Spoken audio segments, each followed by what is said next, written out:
Not least panel today.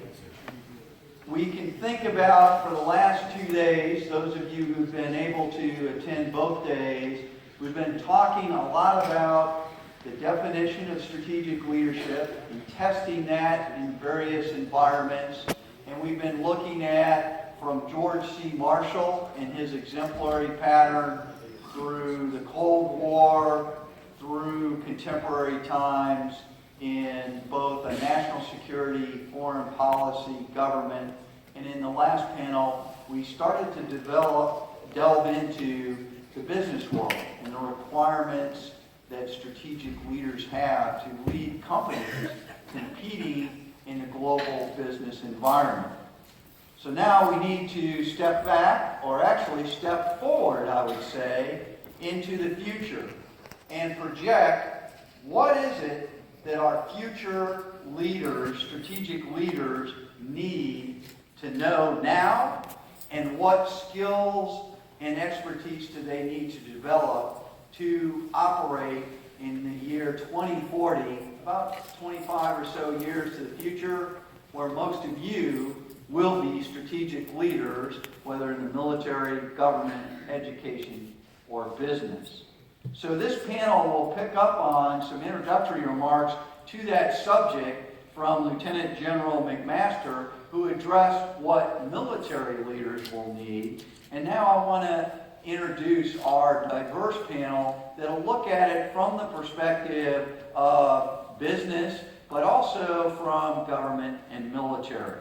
These panelists will address the topic certainly from a multidisciplinary perspective.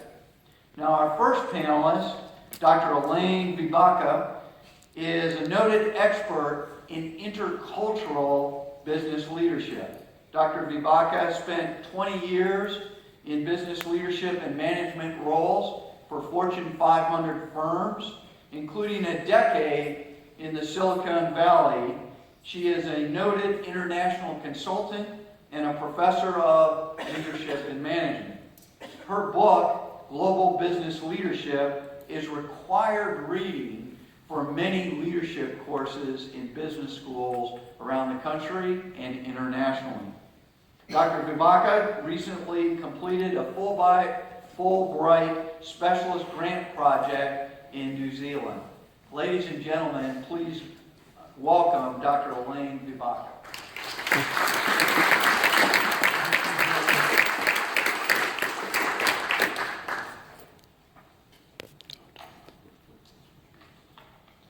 Hello, I'm going to get in touch with my inner TED Talk, and because if I stand beside that, you're probably not going to see me. So I'm going to be walking back and forth and talking about culture and leadership. And I thought to myself yesterday, when I came back to the hotel, I knew what it was like to wear a uniform. I had Catholic school for 12 years, so that didn't really count. But when I look at my writing, my first book, The Foreword, was written by Walter Ulmer, who was at West Point. My second book, I have an interview with John Ryan, who's the head of CCL, who is of the Naval Academy. So sort of peripherally, I do have a military background. So we're going to sort of talk about, what is it to have geo-leadership? And people say, well, what is it? Did you just put geo in front of leadership? My background comes from business. So I was in high-tech companies in many different places for 20 years. I spent 10 years in Silicon Valley. From the dot-com boom to the dot-com bust, I've seen people, buy a Porsche, customize with one click.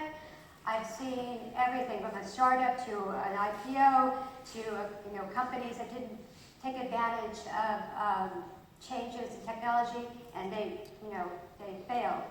So basically, if you're excuse me, I'm getting over a cold. Excuse me. So, geo-leadership, people look at it as the cultural layer of leadership.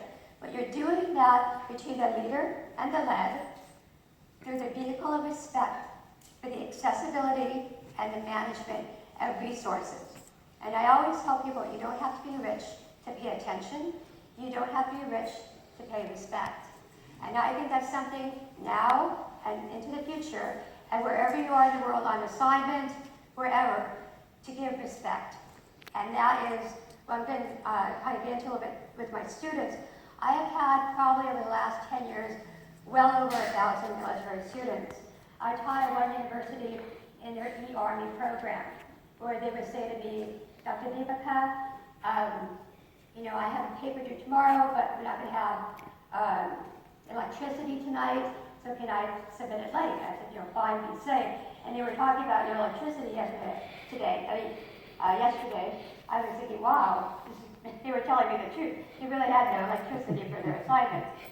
So I learned a lot, and one thing that was very important to me, every time I had a military student, I asked them, what kind of training, cultural training, did you get from your branch of the military before you left?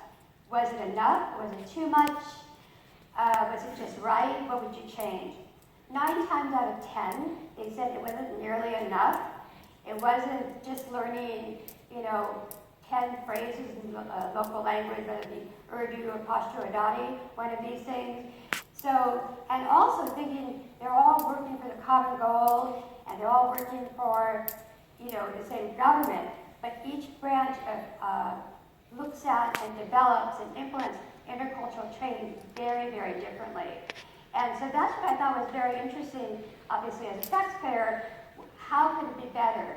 And the number one thing they would say to me is that we just wish we had not just a simulation. Here's I live in San Diego, so there's like the 29 Palms. They'll build, or out in Camp Pendleton, a replica of an Afghani village. Okay, that's all well and good, but if you don't understand the mindset of the people you're going to deal with, it doesn't matter. That you have a perfect replica of a village. So what we're going to talk about now are the 7 core competencies of the GEO leadership model. And it just happened to be that they all started with the letter C. And I always said the 7 C's of the world and the 7 C's of GEO leadership. So I'm getting old and I need my glasses now. But okay, so one thing I noticed yesterday that everyone talked about in the lectures and in the questions was the dynamic of change. Especially from here in Silicon Valley, first of all, the talent. If you were in a job more than 18 months, people would say, what's wrong with you? You're always chasing the next IPO. And people are actually get bonuses for, leaving a company and failing and going on to the next one. So you constantly have to keep up with the technology that's changing so fast. And one thing we also, because our world views change, just because I can use PowerPoint here in Virginia, and I have a colleague in Pakistan, and he can open it up over there, doesn't mean we have the same worldview. And I think that's really what gets in people's way. So the second one is capability. Now obviously, you're all spending a lot of time and effort and resources to get a quality education. Very important. And, obviously graduating and not being able to be capable to be on assignment somewhere and being successful, you often wonder, what's the point of it? So this also goes to the fact when I talked about this, John Ryan, who's CL of the Naval Academy, I said, what is the most important thing that leaders now and in the future need to be,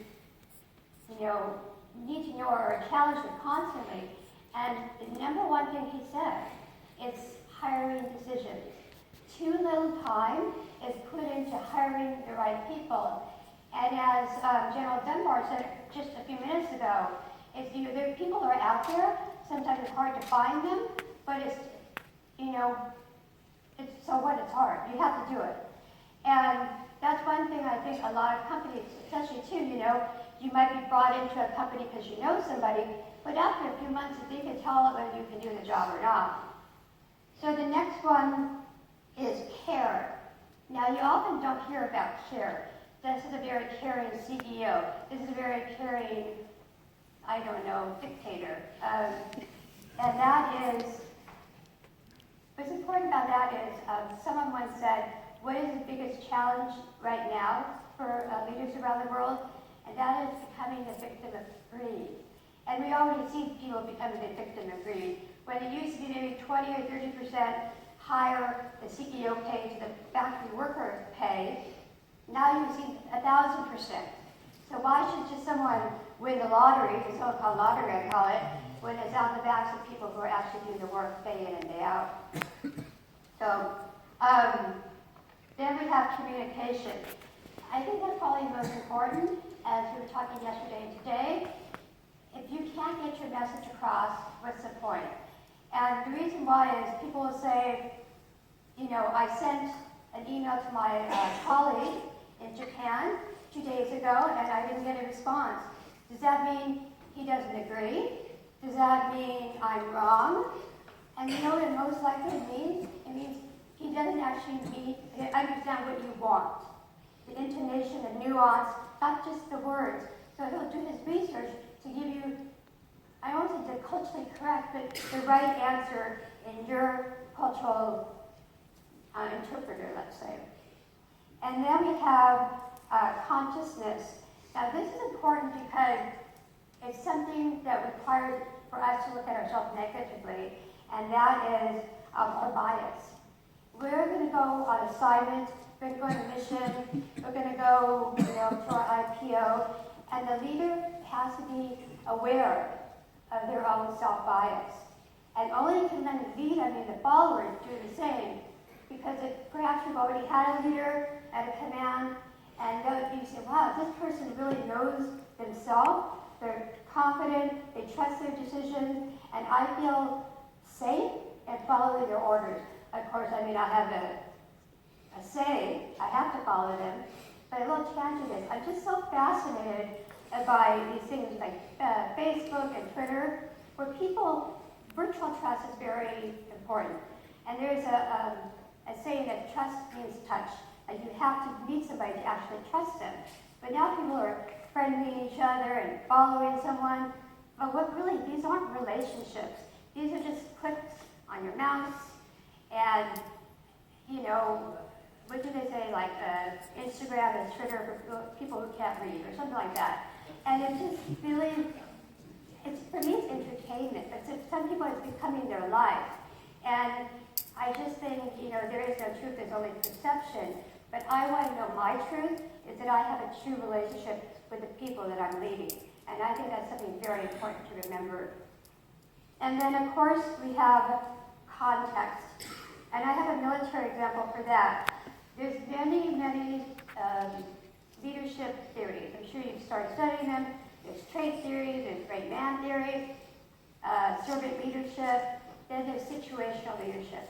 Many of my students have asked me, Professor Vipaka, is there one theory that you can use around the world and I can apply it around the world? And I would say yes, there is. And that would be situational leadership. So wherever you are, you adjust to the situations. And the reason I thought of that was, I'm sure many of you have seen this, but on YouTube, I think it took place 5 or 6 years ago in Afghanistan. And there was a company of soldiers with a leader in front, and they were going to the mosque. They heard that particular imam was there, and they wanted to interview him. And here's a marketplace, busy marketplace full of civilians. Here's the mosque with the imam in it, purportedly. And here's the military with the leader. And just by watching the video, you can sense the tension. And so what happens? He had to have razor-thin reflexes. He had to have the trust and respect of his followers. And he had to know that whatever happened, it was his responsibility. And so after a few minutes, what happened? He said, take a knee. They immediately got on their knee in a vulnerable position, and things eased right away. And that was something that could have gone very bad very quickly. And that just showed me that's something that you want to have in your leaders in the future, well, today and in the future. They could have sort of cat-like reflexes. I don't know if they're inborn or they can be taught, but that's something that I think it's often overlooked. So, and then the last one actually is contrast. So what's interesting about that is, differences. What's the difference between our culture and that of someone else? So what I ask about people is, my students, is answer 3 questions. And I would say, okay, when were you born? Where were you born? And into what house were you born? Now, I was born in 1965. I was born in a suburb of Los Angeles, and I was born into a very strict Irish Catholic family.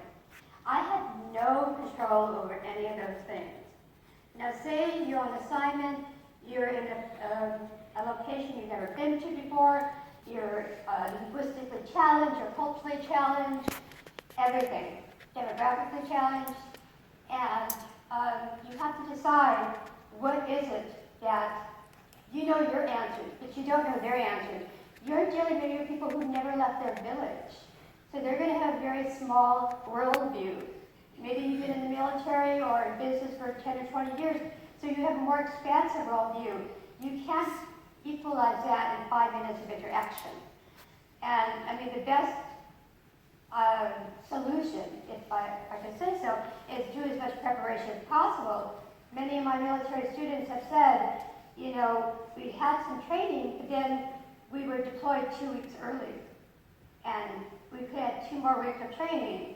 And then, perhaps we would have been better prepared, perhaps not. So that's sort of the 7 parts of geo-leadership. And what I want to say at the end is everything comes down to culture, no matter whether you see it or whether you don't. I always say culture is the first present that you get from your parents, and you can't give it back. And I also ask my students 3 other questions. If you're dealing with another cadet, probably not a lieutenant or someone higher than you, or someone maybe on assignment with you, who has a very different view of something. Let's just say the sky is blue, and they say the sky is black. So you say why, and then they say whatever. And then you say why, and they say whatever. And then the 3rd why, you'll be surprised, they'll come full circle, 360 degrees, and they'll agree with you. And that's another really good strategy, whether in military, government, or business, that I advise people to do to get people to be influential and have their followers follow them more quickly and more, I want to say, with more confidence. Thank you very much.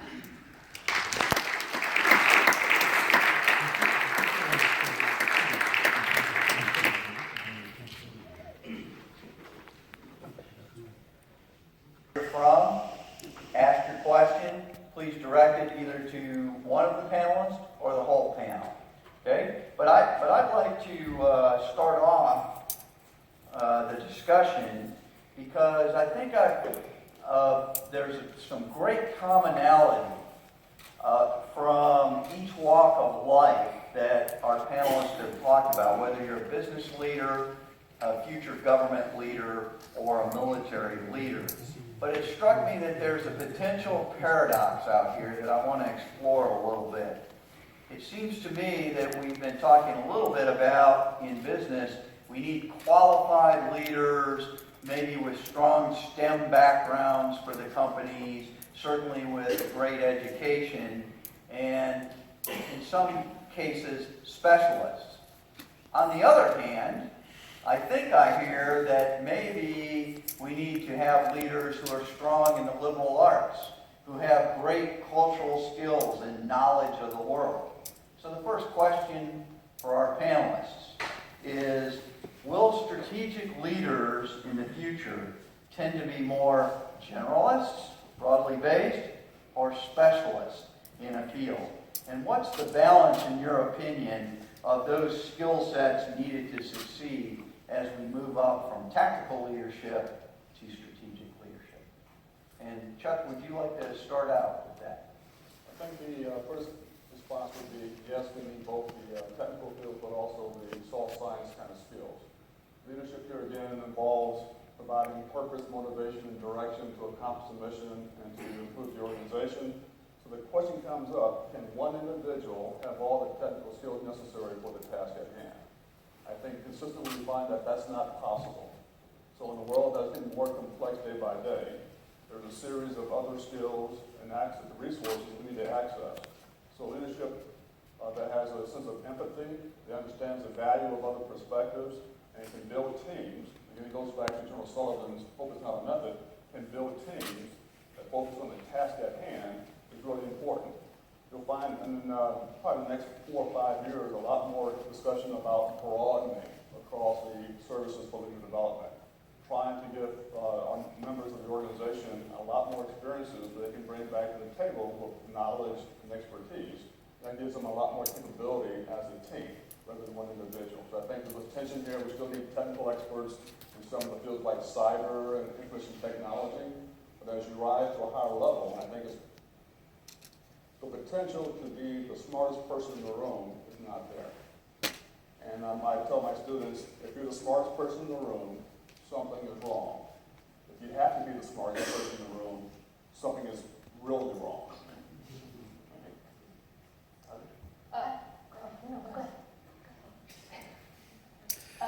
So I was going to say, I think that depends on what company you're in. In an engineering company such as what we have, the path is very similar to in the military. I mean, that is, if you're an engineer, you're a junior engineer, we want to bring you in as a junior engineer because we want you doing things. But most junior engineers don't aspire to be junior engineers or mid-level engineers or even senior engineering managers for life. They aspire to be program managers, they aspire to run businesses and things like that. So, there's that developmental path that allows you to get there. And much like in the military, we have you do your job, you prove your capacity in that job, we start giving you other things because you've shown your capacity to do excellent in that job and you're demonstrating competencies in other jobs. So I do think that there is a mix that occurs over time. I would agree for in certain segments, space, intel, cyber, you're going to want people who are fairly steeped in those areas. But to have an expert, just because they're an expert, does not make them an adaptive leader, does not allow them necessarily to have the whole capability of being able to run teams. And that's one of the things that we run into quite a bit, is the ability for people to scale. So, we have engineers who aspire to be managers, and they don't know how to manage teams, which goes back to why we love hiring folks who've got the military training background, because they know how to do that. So I do think that there's a mix, but I absolutely agree. If you are running a company or you're moving into one of the senior leadership positions in a company, by that point in time, you probably have a diversity of experiences. You do not necessarily have to be, if you're going into information technology, you don't have to be somebody who's an IT expert. You have to just know how to run things. I was going to say, usually when there's a new concept, I always liken it to something that already is in existence. And I look at this from the medical perspective. You have internal doctors, and then you have your plastic surgeons and your gastroenterologists and things like that. And similar in a way to the military, you're going to be citizen soldiers. You're all going to be soldiers, but maybe you'll be a Marine, you'll be Army, and which is more important? Obviously, being a soldier first or being an officer first. I agree. I think there's too much specialization now, and it gets lost in people being able to see the whole big picture, create it, and implement it so that everybody is on the same page. I see far too much, especially in Silicon Valley. You would ask somebody, "Do you know how to code this in PHP or whatever?"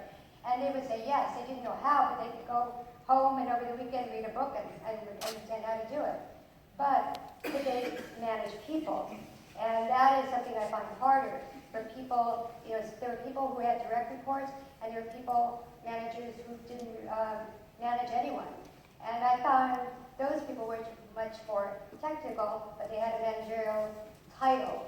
So in a perfect world, you would, have both. I think it is difficult to find people that have sort of the whole, shebang. But I do think it is possible. We were talking earlier about, when do you start teaching people the skills. Like, I remember when President Obama began his first presidency, and he goes, I don't want people to be bilingual, I want to have them be trilingual. And that is amazing, and that all starts at a very young age. So by the time people are in high school, they maybe will speak 2 or 3 languages. And, then they go to college and they can take a degree. I think it also evidences with our educational system, we have to declare a major. We have to declare a minor. We have to commission in a particular branch. And sometimes I step back from that, and does that sometimes do us a disservice? Okay, great. Let me open it up to the audience for some questions.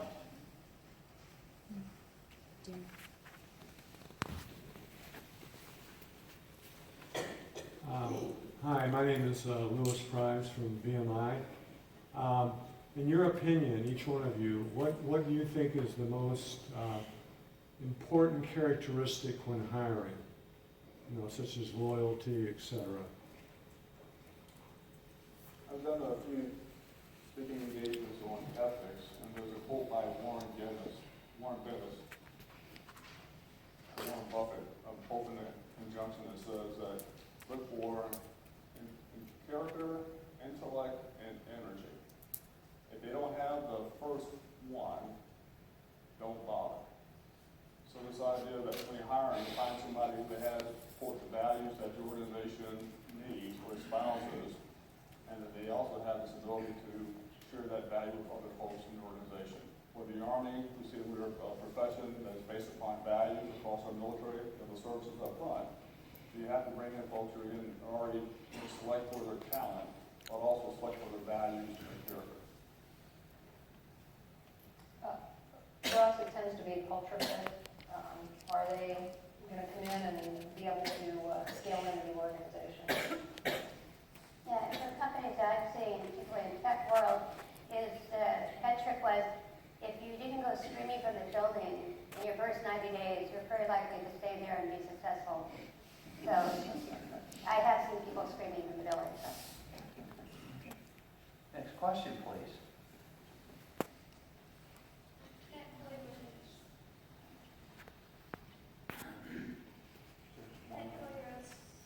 From the Air Force Academy.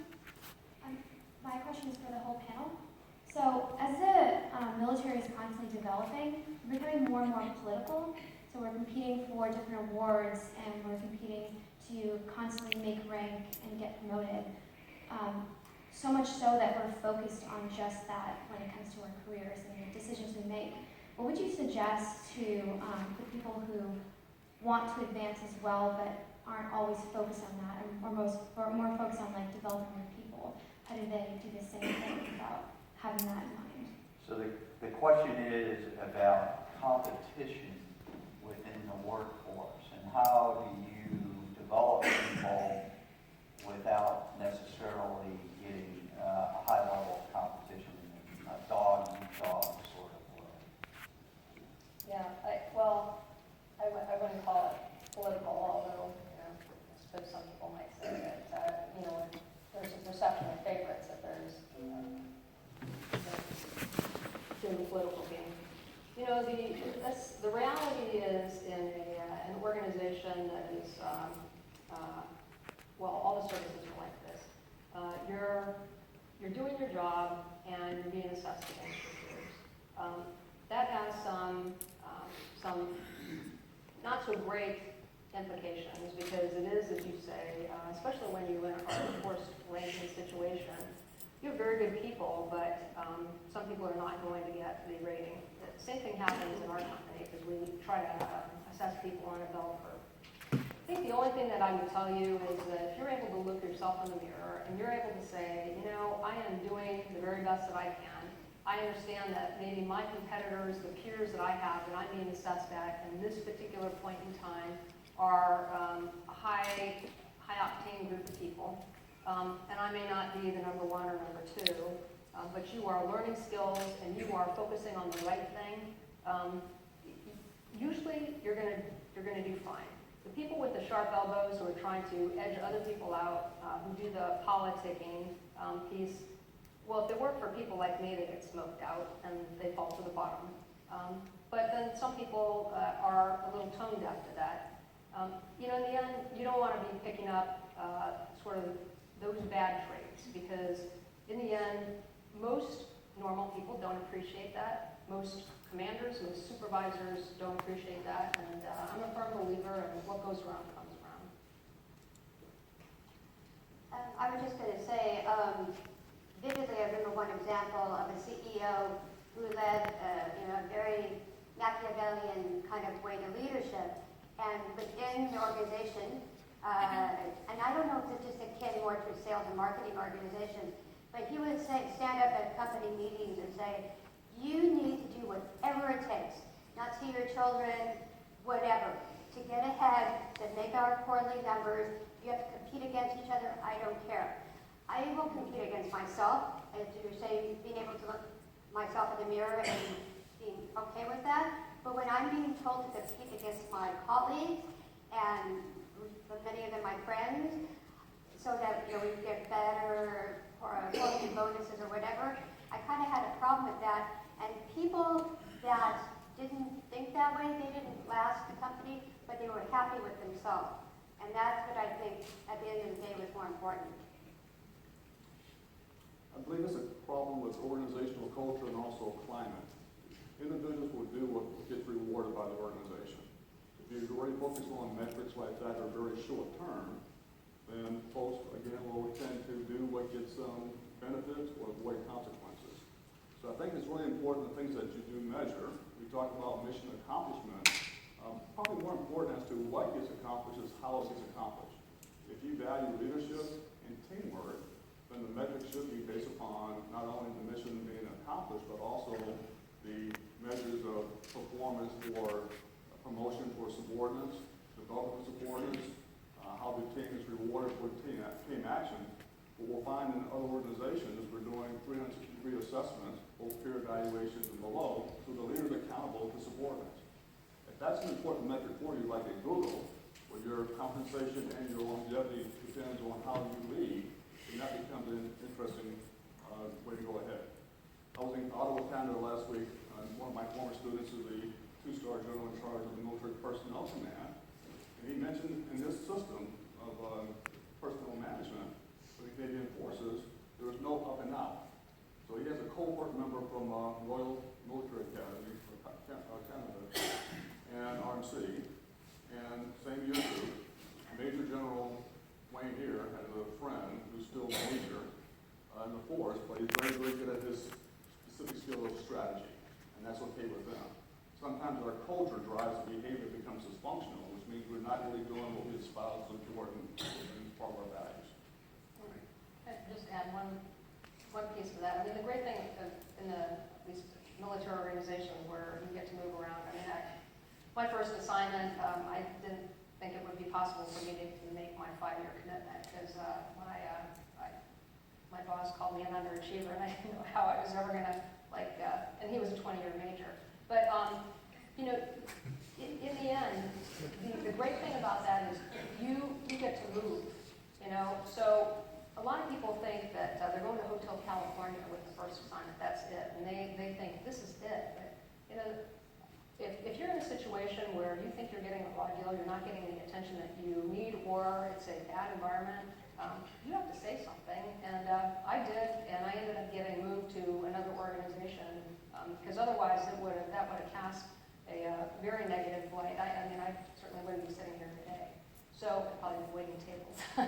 But that is a great thing about most organizations, especially the military. You're there for a finite period of time, and there are support systems in place to address the issue. Would you say that applies, Sharon, to businesses as well? Now, I mentioned about that Mission Systems Leadership Council, and I had a West Point grad approach me last week, and he was concerned about the particular work area that he's in. There are issues, I think, in that particular geographic location. But he raised the issue, and we're going to address that issue. But I gave him a lot of credit for coming up and saying, hey, can we do a couple things? And it ends up, what we're going to do is very similar to what we do in the military. We can use every 2 years climate assessment surveys. We do employee engagement surveys, but we also have this Gallup Q12, which is 12 questions, and you can apply it at a local level, like a unit climate assessment survey. And so we're going to ferret that out. But people raise the issue, it occurs, and responsive folks will address that. And why do people need to address that? Because if it exists and it's bothering one person who is a high potential, it's bound to be affecting others, potentially driving them out, and that's the last thing that we want. Ladies and gentlemen, this is a fascinating time, but unfortunately, we're out of time today, so please give our panelists a big round.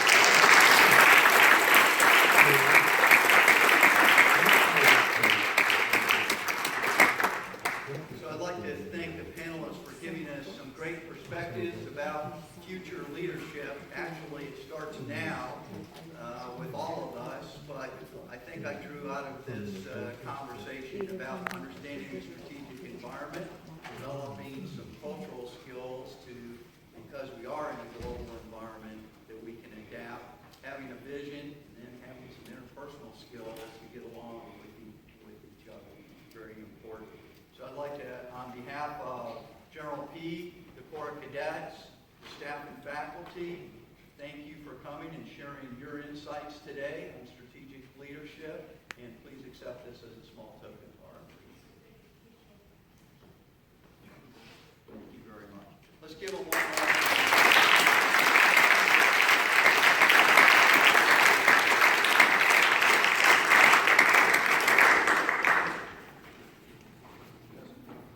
So over the last 2 days, for the survivors here who made it to the end, we've been talking a lot about the theme of our conference and woven it together in various ways.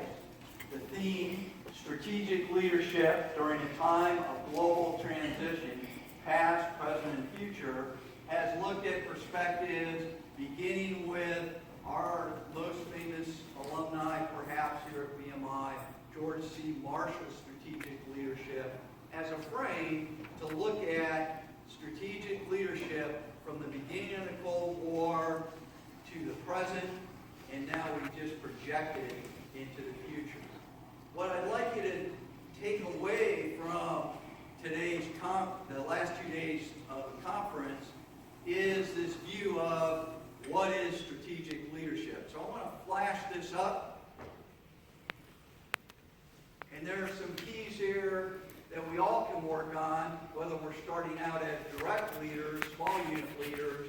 All of these build upon themselves so that in 25 years, those of you who are about ready to graduate will become strategic leaders in guiding our country and companies forward. Collaborative efforts, ability to look at an environment, assess it, strengths, weaknesses, opportunities, threats, develop a vision to guide the organization, sell that vision vigorously and continuously to build consensus, and of course manage change as you continuously assess the environment and adjust to the changing situation.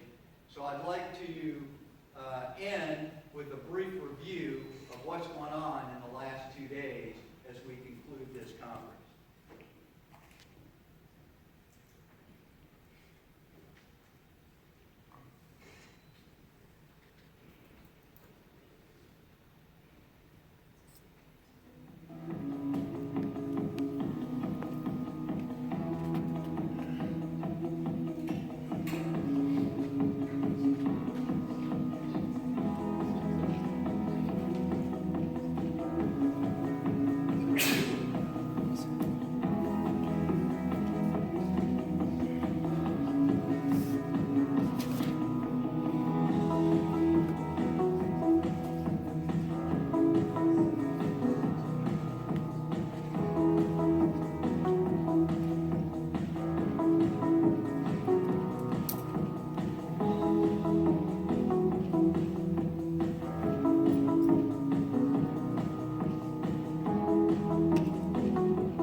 gentlemen. Thank you for coming and making this truly a learning experience for all of us here at BMI. Thanks very much.